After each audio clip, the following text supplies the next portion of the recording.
Hi అండి. అందరూ ఎలా ఉన్నారు? ఈరోజు గోరుచిక్కుడుకాయ కర్రీ చూపిస్తున్నాను. ఇది పల్లీలు, కొబ్బరి వేసి చూపిస్తున్నాను. ఒక్కొక్కళ్ళు ఒక్కో పద్ధతిలో చేస్తారు. నేను చెప్పిన పద్ధతిలో ఒకసారి చేయండి. కర్రీ చాలా అంటే చాలా టేస్ట్ బావుంటుంది. ఈ గోరుచిక్కుడుకాయలని ఫస్టు సన్న ముక్కలుగా కట్ చేసేసుకొని, తర్వాత వాటర్‌లో కడిగి ఉడికించుకోండి. ఉడికించేటప్పుడు వాటరు మరి ఎక్కువ పోసేసుకోవద్దు. పోసుకున్న వాటర్ వంపేసుకోవద్దండి. అందులో ఉన్న పోషకాలన్నీ పోతాయి. కాయలకు సరిపడా వాటరు కరెక్ట్‌గా ఉడికేటట్టు పోసుకోండి. ఇవి పొయ్యి మీద పెట్టి ఉడికిద్దాము. తర్వాత పల్లీలు వేపుకుంటున్నాను. ఈ పల్లీలు వేపుకొని పొట్టు తీసుకొని పక్కన పెట్టుకోవాలి.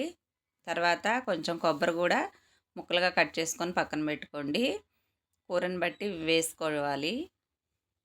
కొబ్బరి ఎండు కొబ్బరి అయినా పర్వాలేదు, పచ్చి కొబ్బరి అయినా పర్వాలేదు. నేను పచ్చి కొబ్బరి ఉంది కాబట్టి పచ్చి కొబ్బరి రెడీ చేసుకున్నాను. ఇంకా చిక్కుడుకాయలు కూడా ఉడికిపోయాయి. స్టవ్ ఆఫ్ చేసి పక్కన పెట్టేసేసుకుంటున్నాను. ఈలోగా పల్లీలు పొట్టు తీసి పెట్టుకున్నాను.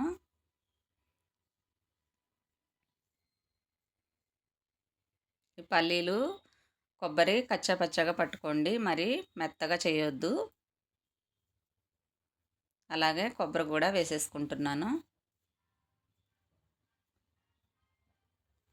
ఇవి కొంచెం కచ్చా పచ్చగా పట్టుకున్న తర్వాత చూపిస్తున్నాను.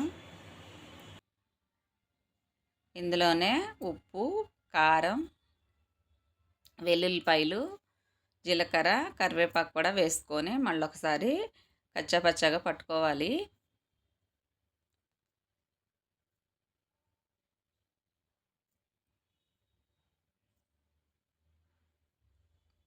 తర్వాత ఇవి పట్టుకొని పక్కన పెట్టుకున్నాక పచ్చిమిర్చి, ఉల్లిపాయలు కూడా కోసి పక్కన పెట్టుకోవాలి.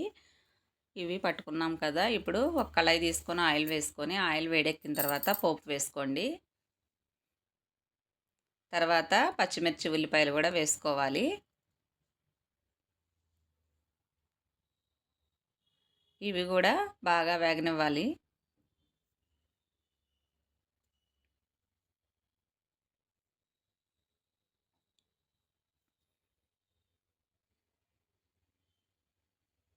ఇవి బాగా వేగిన తర్వాత మనం ముందుగా గోరుచిక్కుడుకాయలు ఉడకబెట్టి పక్కన పెట్టేసుకున్నాం కదా! అవి వేసుకోవాలండి.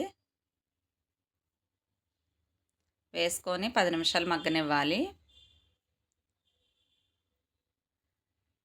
10 నిమిషాలు మగ్గిన తర్వాత మళ్ళీ మూత తీసుకొని పసుపు వేసుకోవాలి.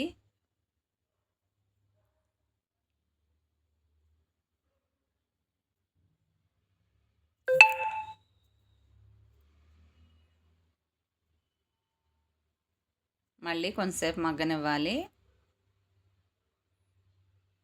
మళ్ళీ మూత పెట్టి ఇంకొక 10 నిమిషాలు మగ్గనివ్వండి.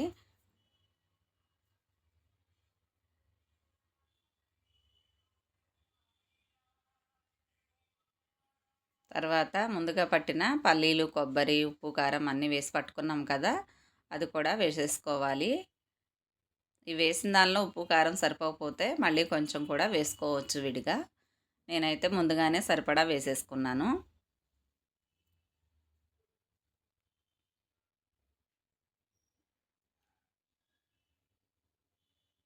ఈ పద్ధతిలో ఒకసారి చేసుకోండి. పిల్లలు కూడా చపాతీలో తినటానికైనా, రైస్‌లోకైనా ఇలా టేస్ట్ బాగుంటుంది కాబట్టి ఇష్టపడతారు. ఒకసారి ఈ పద్ధతిలో చేసుకోండి.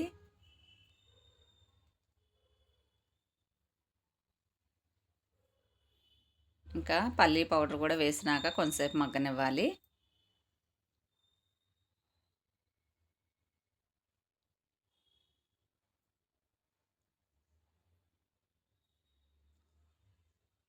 గోరుచిక్కుడుకాయ కూర మొత్తం మగ్గిపోయిందండి. మా వీడియోస్ నచ్చితే లైక్ చేయండి, సబ్స్క్రైబ్ చేసుకోండి.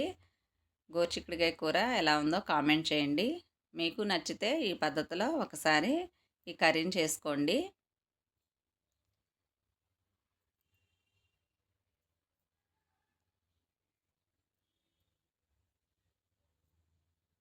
ఎంతో టేస్టీగా ఉండే గోరుచిక్కుడుకాయ పల్లీ కొబ్బరితో రెడీ అయ్యింది.